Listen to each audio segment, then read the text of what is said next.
Hello! Hasú sin agus hasíine is seo.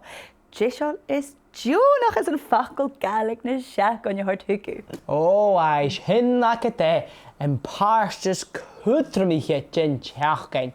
Ach, shuil dé he an hinneal mór sin dhéana an ách, Ath-chuartachadh.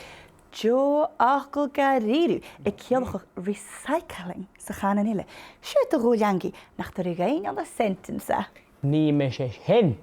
Ha gemma cútramach bhí gath-chuartachadh leis go bhfuil le ishabhalach lús sin energy. Agus ha imig jiffer dói an big an Ath-chuartachadh I dhéanú. Mar is an plad, chan il mór an falt ag dólangi boch mar a chéisiú. Ach, seo a rot, hu mis beannach mar fréasant, agus chachaile míidir a chan il awasach fasante. Smar sin, ha mi dal a hart, de ghóillangi, is chan nech dain an orsir chan milsa ha. Is dus a charstak. Ha tár faltarach galacham sé seall. Dé falt.